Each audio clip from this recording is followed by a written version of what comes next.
아주 넓은 왕실을 상상해 보십시오. 보좌에 한 위대한 왕이 앉아 있습니다. 수종을 드는 자들이 최고의 예를 갖추어 왕을 둘러싸고 있습니다. 이번에는 왕이 발밑에 놓인 상자를 상상해 보십시오. 이따금 왕이 손을 뻗어 그 속에 들어있는 것들을 뒤적입니다. 상자 속에 무엇이 들어있을까요? 보석과 금, 그리고 왕이 특별히 좋아하는 원석들입니다.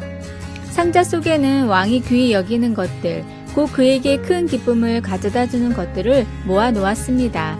마음의 눈으로 그 모습이 보이십니까? 이 보물을 히브리어로는 세골라라고 하는데 얘는 특별한 소유물이라는 뜻입니다. 이 단어는 구약 성경의 출애굽기 19장 5절, 신명기 7장 6절, 시편 135편 4절에서 볼 수 있는데 거기에서 이 말은 이스라엘 민족을 가리킵니다. 한편 같은 이 말이 신약 성경의 베드로 사도의 기록에도 나옵니다. 그는 이제 이스라엘 민족을 넘어선 집단인 긍휼을 얻은 자들을 하나님의 백성이라고 묘사하고 있습니다. 다시 말해 유대인이든 이방인이든 다 예수님을 믿는 사람들에 대해 말하고 있는 것입니다. 그는 또 이렇게 쓰고 있습니다. 그러나 너희는 그 하나님의 소유가 된 백성이니 9절. 상상해 보십시오. 위대하시고 강력한 천국의 왕께서 우리를 그분의 특별한 보물로 여기고 계십니다. 하나님은 죄와 사망의 속박에서 우리를 구원해 주셨습니다. 주님은 우리를 그분의 소유라고 주장하십니다. 왕께서 말씀하십니다. 내가 사랑하는 자, 너는 내 것이다. 누군가가 우리를 보고 진심으로 특별하다고 불러주었던 때를 기억하십니까? 그것이 우리에게 어떤 영향을 끼쳤습니까? 우리가 하나님께 소중한 존재임을 아는 것이 우리에게 어떤 의미가 있을까요? 말씀.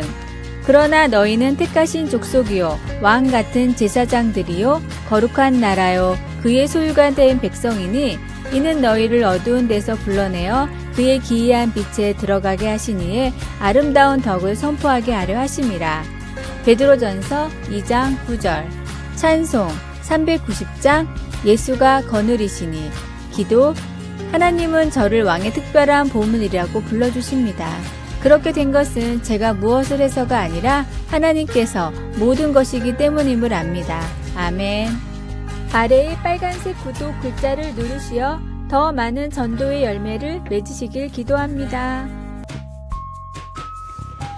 마틴 루터가 길가의 식당에서 아침 식사를 하고 있었습니다. 이때 맛있는 음식 냄새를 맡은 강아지 한 마리가 다가와 의자 옆에 자리를 잡고 앉았는데 루터는 알아차리지 못했습니다. 하지만 강아지는 루터가 발견을 할 때까지 고개를 들고 루터를 계속 바라봤습니다. 뒤늦게 발견한 루터가 강아지를 보고는 고기를 조금 주려고 잘랐는데 그는 강아지가 자신의 일거수일투족을 집중하고 있는 것이 신기하게 느꼈습니다. 루터가 고기를 손에 들고 이리저리 움직이자 강아지 눈도 이리저리 움직였고 시선을 조금만 돌려도 금세 뭐가 있나 강아지도 눈을 돌렸습니다. 잠시 장난을 치다가 고기를 던져주고 집으로 돌아갔는데 문득 이 일을 통해 큰 깨달음이 왔습니다. 그리고 집으로 돌아가 친구에게 쓰는 편지에서 아침에 있었던 일을 적고 이렇게 덧붙였습니다. 난 아침에 만난 강아지로부터 배운 것이 있네. 만약 그 강아지가 내 손을 바라보는 것처럼 우리가 하나님을 바라본다면 하나님은 분명히 기뻐하시고 감동하실 거라는 사실 말이네. 하나님을 바라보고 의지하는 것은 주일에만, 아침에만, 내가 급할 때만 해야 하는 일이 아닙니다. 매일 매순간 하나님을 바라보는 일이 필요하고 또 그런 은혜를 구해야 합니다. 은혜를 갈망하는 마음으로 하나님께 삶의 방향을 고정하십시오. 오늘의 말씀. 나의 영혼이 주를 가까이 따르니 주의 오른손이 나를 붙드시거니와. 시편 63편 8절. 오늘의 찬송 315장 내 주 되신 주를 참 사랑하고. 오늘의 만나. 주님을 사모하는 열정이 점점 깊어지는 삶이 되게 하소서. 요즘 나의 하루는 충분히 주님을 향한 삶인지 생각해 봅시다. 아래의 빨간색 구독 글자를 누르시어 더 많은 전도의 열매를 맺으시길 기도합니다. 1994년 영화 포레스트 검프를 보면 포레스트는 달리기로 유명해집니다. 더 이상 계속 달릴 수 없는 데까지 달리기 시작한 것이 3년 2개월 14일 하고도 16시간 동안 계속되었습니다. 목표 지점에 도착할 때마다 그는 또 다른 목표 지점을 정하고는 계속 달렸습니다. 그렇게 미국 전역을 종횡무진으로 달리다가 어느 날 더 이상 달릴 기분이 나지 않게 되었습니다. 원래 그는 달릴 기분이 생겼기 때문에 달리기 시작한 것이었습니다. 포레스트는 말합니다. 그날 특별한 이유 없이 나는 조금 뛰어야겠다고 결정했습니다. 엉뚱해 보이는 포레스트의 달리기와는 달리 바울 사도는 그의 편지를 읽는 사람들에게 자신의 본을 따라 상을 받도록 이와 같이 다름질하라 고 당부합니다. 잘 훈련된 운동선수처럼 우리가 달리는 일, 우리가 삶을 살아가는 방식은 어떤 쾌락을 거부하는 것을 의미할 수 있습니다. 가진 권리를 기꺼이 버림으로써 우리는 죄와 죽음에서 우리를 구한 복음을 들고 다른 사람에게 다가갈 수 있습니다. 다른 사람들이 우리와 함께 경주하도록 권하려고 우리 마음과 생각을 훈련할 때 우리 또한 하나님과의 영원한 교제라는 궁극적인 상급이 보장되어 있습니다. 하나님이 주시는 승리의 왕관은 영원히 갈 것입니다. 우리가 왕관을 얻기 위해 하나님의 능력에 의지하면서 그분을 알리겠다는 목표로 우리의 삶을 달려갈 때 우리는 그 왕관을 얻게 됩니다. 우리가 달리는 이유는 이토록 놀라운 것입니다. 당신의 인생 목표는 무엇입니까? 바울의 것과 얼마나 비슷합니까? 아니면 얼마나 다릅니까? 말씀, 운동장에서 다름질하는 자들이 다 달릴지라도 오직 상을 받는 사람은 한 사람인 줄 너희가 알지 못하느냐? 너희도 상을 받도록 이와 같이 다름질하라. 고린도전서 9장 24절. 찬송 502장 빛의 사자들이여. 기도, 제가 달리는 이유인 주위 사람들에게 예수님을 전하는 일에 마음을 집중하도록 도와주소서. 아멘. 아래의 빨간색 구독 글자를 누르시어 더 많은 전도의 열매를 맺으시길 기도합니다. 스트레스를 받지 않는 가장 중요한 방법 중 하나는 하루의 통제력을 높이는 일입니다. 어떤 일이 생길 때 어떻게 대처한다는 방침을 정해놓는 것 하나만으로 스트레스를 놀랄 정도로 낮출 수 있는데, 그래서 세계적인 기업의 경영자들은 이를 단순화하기 위해서 거의 대부분 할 일 리스트, 투두 리스트를 적극 활용합니다. 그런데 트위터의 창업자 잭 도시는 여기에 하지 말아야 할 리스트, 투던 리스트를 하나 추가해서 활용한다고 합니다. 실제 그는 자기 전에 다음날 할 일을 이렇게 적습니다.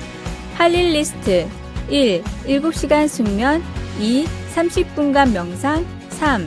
일하기 전 7분 운동 3회 반복 4. 물 대신 레몬 워터를 마시기. 하지 말아야 할 리스트 1. 지각하지 말 것 2. 상대와 눈을 맞추는 걸 두려워하지 말 것. 자신이 뭘 해야 하고 뭘 하지 말아야 하는지 미리 알고 그것을 고치려고 노력하는 것만으로도 스트레스를 거의 없앨 수 있기에 업무의 홍수에 빠져 사는 성공한 사람들일수록 이런 리스트를 활용합니다. 지금 해야 할 일과 하지 말아야 할 일을 알고 있는 사람은 조금씩이라도 매일 성공할 수 있습니다. 말씀을 기반으로 매일 나의 성장을 위해 필요한 일들을 찾아보시기 바랍니다. 오늘의 말씀, 이 말씀은 나의 고난 중의 위로라. 주의 말씀이 나를 살리셨기 때문이니이다. 시편 119편 50절. 오늘의 찬송 199장 나의 사랑하는 책. 오늘의 만나, 말씀이 이끄는 일을 하고 말씀이 막는 일은 하지 않게 하소서. 오늘 밤부터 다음날 지킬 2가지 리스트를 작성해 봅시다. 아래의 빨간색 구독 글자를 누르시어 더 많은 전도의 열매를 맺으시길 기도합니다.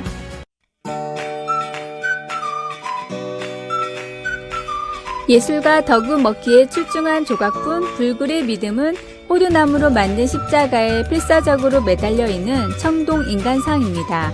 그는 이렇게 썼습니다. 이 작품은 우리의 변함없는 적절한 삶의 자세, 곧 그리스도와 복음에 대한 온전하고 무조건적인 친밀함과 의지함을 아주 단순하게 표현한 것입니다. 이와 같은 믿음을 우리는 마가복음 5장 25에서 34절에서 이름 없는 한 여인의 말과 행동에서 찾아볼 수 있습니다. 이 여인은 12년간이나 황폐한 삶을 살았습니다. 그녀는 많은 의사들을 찾아다니며 치료를 받느라고 무척 고생하였고 있던 재산도 다 허비하였으나 나아지기는커녕 오히려 병만 더 악화되었습니다. 그러나 예수님에 관한 소문을 듣고 그 여인은 주님께로 가 주님께 손을 대었고 병이 나았습니다. 당신도 지금 삶의 막다른 곳에 와 있습니까? 가지고 있던 모든 것이 다 없어졌습니까? 그러나 불안하고 절망적이며 어찌해야 할지 모르고 괴로움 중에 있어도 낙심하지 않아도 됩니다. 주 예수님은 고통받는 그 여인이나 먹기의 조각에 나타난 그런 절박한 믿음에 지금 응답해 주십니다. 이 믿음은 찬송가 작사자 찰스 웨슬리의 노랫말에도 잘 나타나 있습니다. 천부여 의지 없어서 손들고 옵니다. 그런 믿음이 없다고요? 하나님을 신뢰하게 해달라고 그분께 간구하십시오. 웨슬리의 찬송가는 이 기도로 끝나고 있습니다. 믿음의 주여, 내 지친 눈길을 주께 드오니 영죽을 내 영혼 그 선물을 받게 하소서. 언제 그리스도께 필사적으로 매달려 보셨습니까? 하나님께서 어떻게 필요를 채워주셨습니까? 말씀, 예수께서 이르시되 딸아 내 믿음이 너를 구원하였으니 평안히 가라. 내 병에서 놓여 건강할지어다. 마가복음 5장 34절. 찬송 280장 천부여 의지 없어서. 기도, 저를 구원하시는 하나님의 능력에 감사드립니다. 제 모든 필요를 채워주시는 하나님을 신뢰할 수 있게 도와주셔서. 아멘. 아래의 빨간색 구독 글자를 누르시어 더 많은 전도의 열매를 맺으시길 기도합니다.